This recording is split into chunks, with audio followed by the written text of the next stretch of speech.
Hello and a very warm welcome to yet another delightful edition of the program CAC Weekly, a weekly program that keeps you abreast on the activities and the achievement of the Corporate Affairs Commission.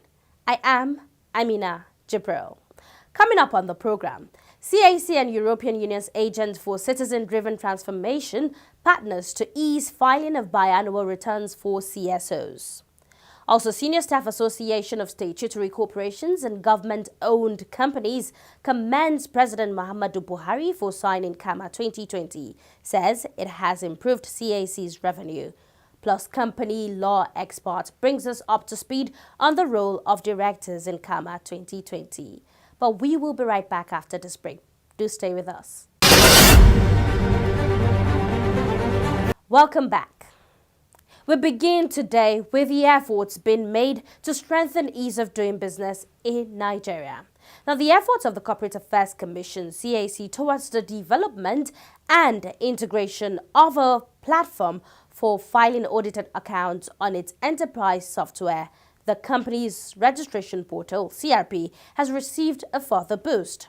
This development came after the successful selection and initiation of the developer of the accounting software, Centrifuge Group, to effectively drive the process. Now, speaking at an initiation meeting held between the CAC and its development partner, the Agents for Citizen-Driven Transformation, EUACT, the Registrar General and CEO of the Corporate Affairs Commission, Alhaji Garba Abubakar, noted with satisfaction the level of progress so far witnessed by the project, and represented by his technical assistant, Muhammad Abdullahi. The Registrar General of the CAC said the full deployment of the software will afford customers the opportunity to seamlessly file annual financial accounts and biannual statements for companies and incorporated trustees, amongst others. In his remark, the National Program Manager of the European Union Agents for Citizen-Driven Transformation, EUACT, Damilare Babalola, said the event was a continuation of their earlier collaboration with the CAC. He further stressed that Mace's Centrifuge was eminently qualified for the assignment and therefore brought on board to speed up the project, which aims to improve on CAC's existing structure, make it more effective, and to increase compliance, particularly for the civil society organizations. Damilare Babalola used the forum to applaud the commitment and support of the Registrar General towards ensuring success of the project, which will eventually incorporate the XBRL, the Extensible Business Reporting Language, a freely available and global framework for exchanging business information.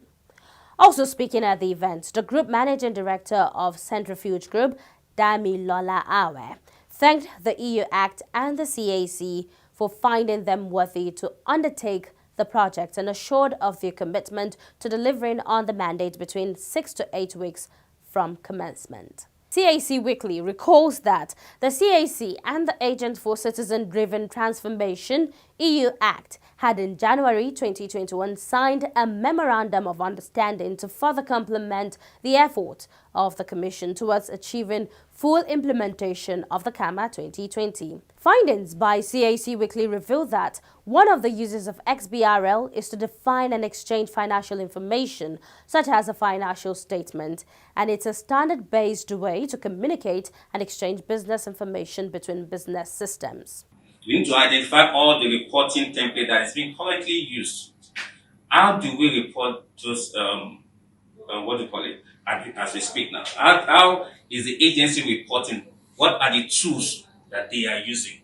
We need to be aware of them. We need to get them. We need to group this report template by department, by regulatory bodies, and positions. We also need to create data dictionary, which is very important because things change. We need to create data dictionary of all the items to be collected and get a sign off on that. Because it's based on this data dictionary that we will build the application. Okay? It's like a contract, that binds the software design and development and also with the agency. And now moving on. The Senior Staff Association of Statutory Corporations and Government-Owned Companies, SASCOG, have commended President Muhammadu Buhari for assenting to the Companies and Allied Matters Act, CAMA 2020. In a communique issued at the end of a Central Working Committee CWC meeting on 8th July 2021, SASCOC said the CAMA 2020 has gone a long way in impacting positively on the revenue and performance of the Corporate Affairs Commission, CAC. The communique, jointly signed by Comrade Muhammad A. Yunusa, President General, and Ayo Olorunfemi, the PhD General Secretary, the association applauded the CAC for leveraging on the CAMA 2020 to providing an end-to-end electronic solutions for its customers and the general public. SASCOC therefore enjoined the CAC to continue with its reform initiatives in accordance with global best practices.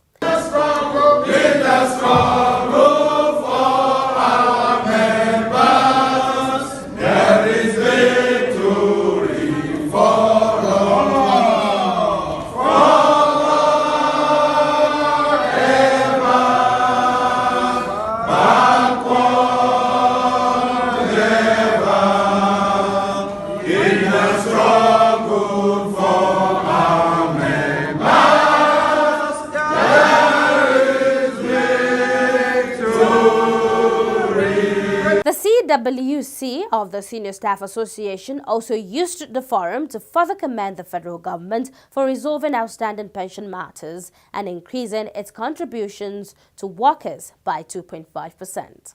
Comrade Suleiman Giray, the CAC branch president of SASCOC, spoke to CAC Weekly on the meeting. The CWC in session recommend and commend the federal government and Mr. President for assenting to the Companies and Allied Matters Act 2020. In essence, it stated that the new CAMA 2020 has opened a way of registering an end-to-end business in Nigeria through electronic means. So, and it is going to improve on the revenue of the commission as well as operating surplus to the federal government.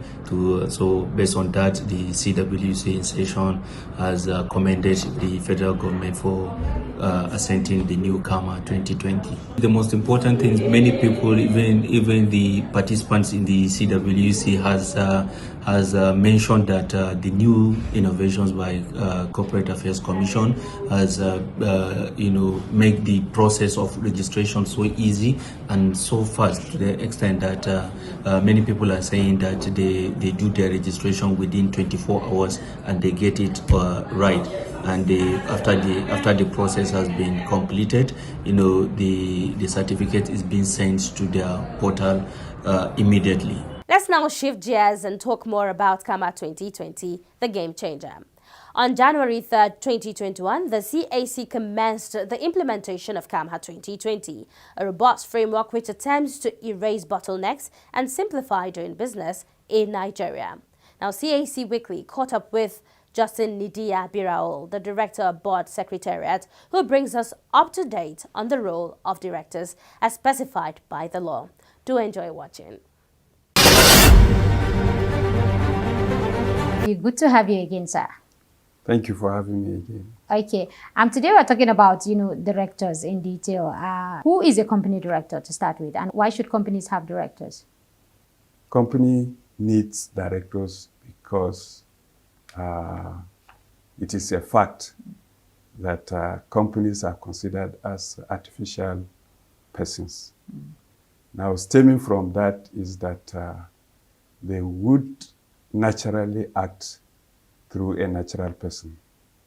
So there is a need for companies, all companies, to have a real person that will carry out the activities of the company, that will discharge the responsibilities of the company, and that will assume also liability for the company.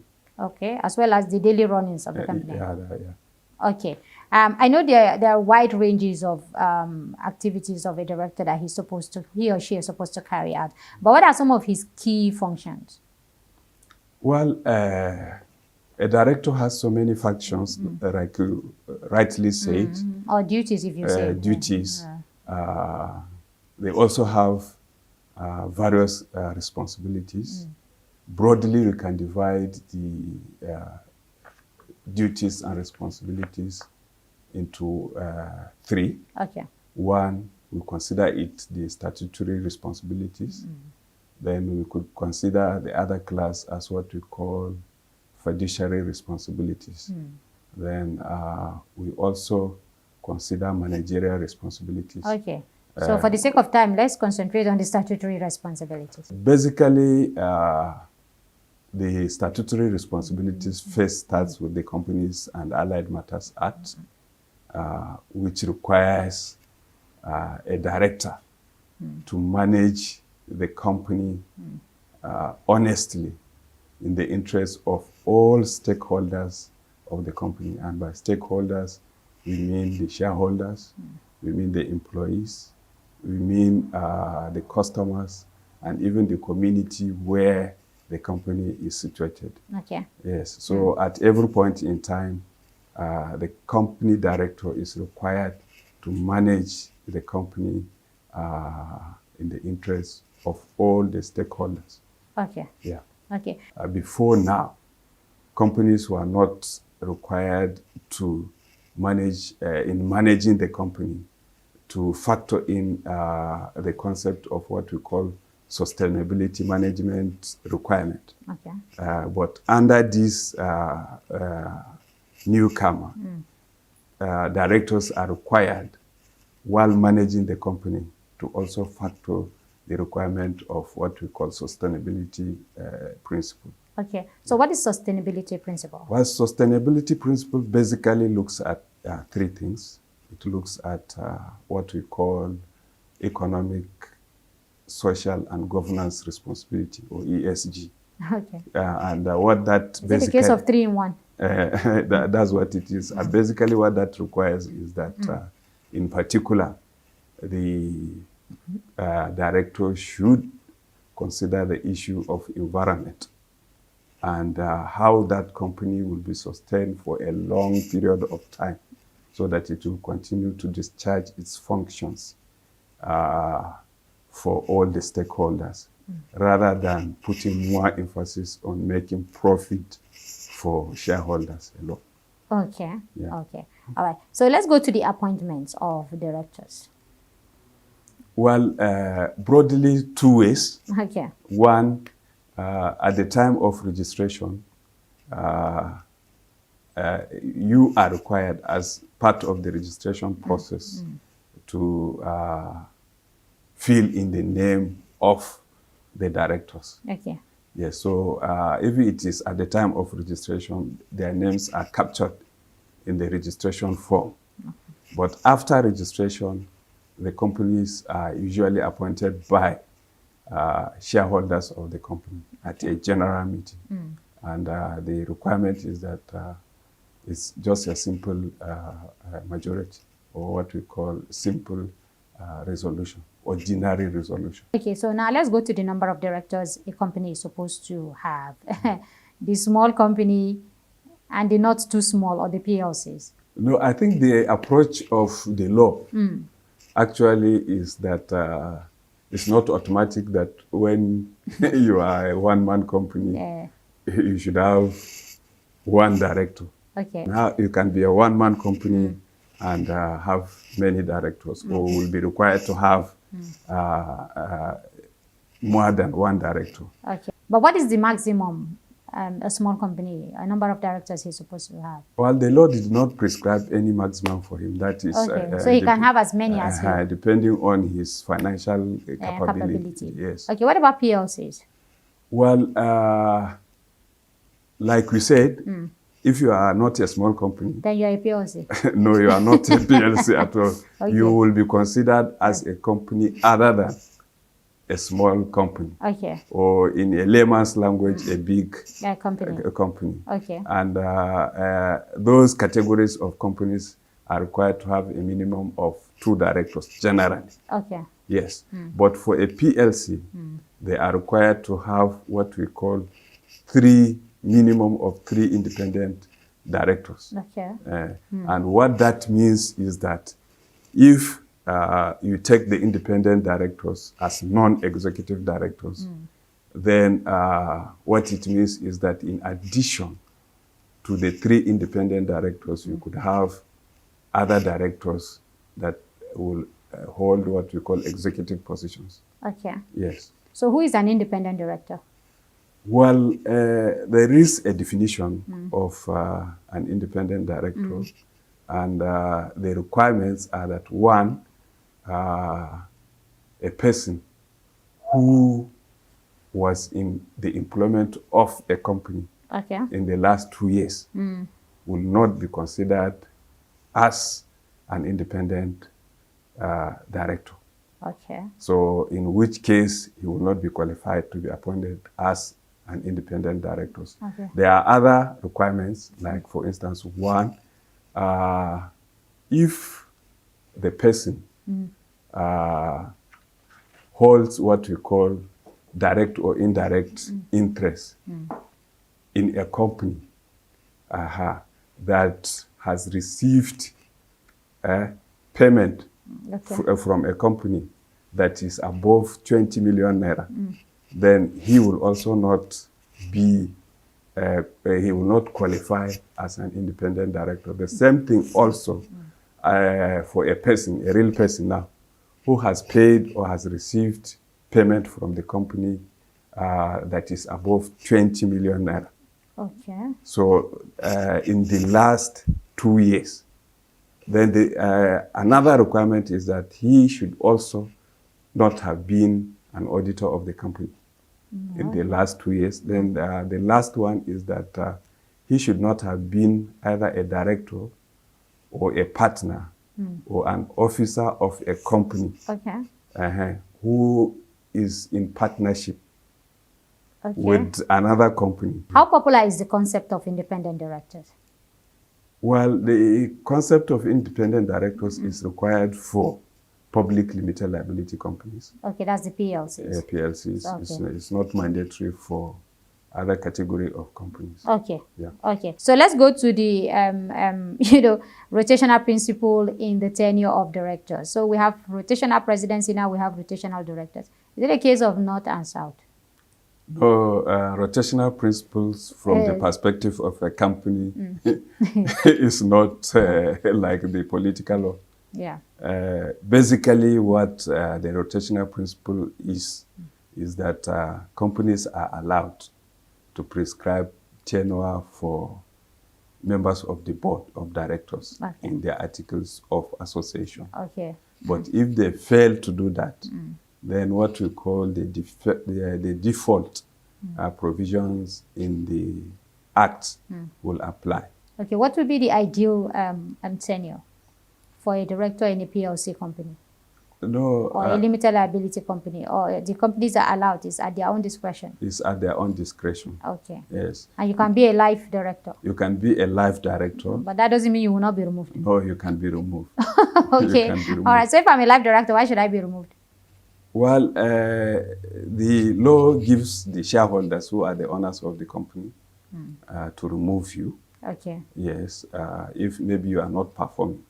Okay. Okay. So now let's go to the removal proper. Yeah. Is it based on lack of the person competence to perform his function, or somebody, a shareholder just looks at your face, or the CEO just looks at their face and says, I don't want to see this face anymore?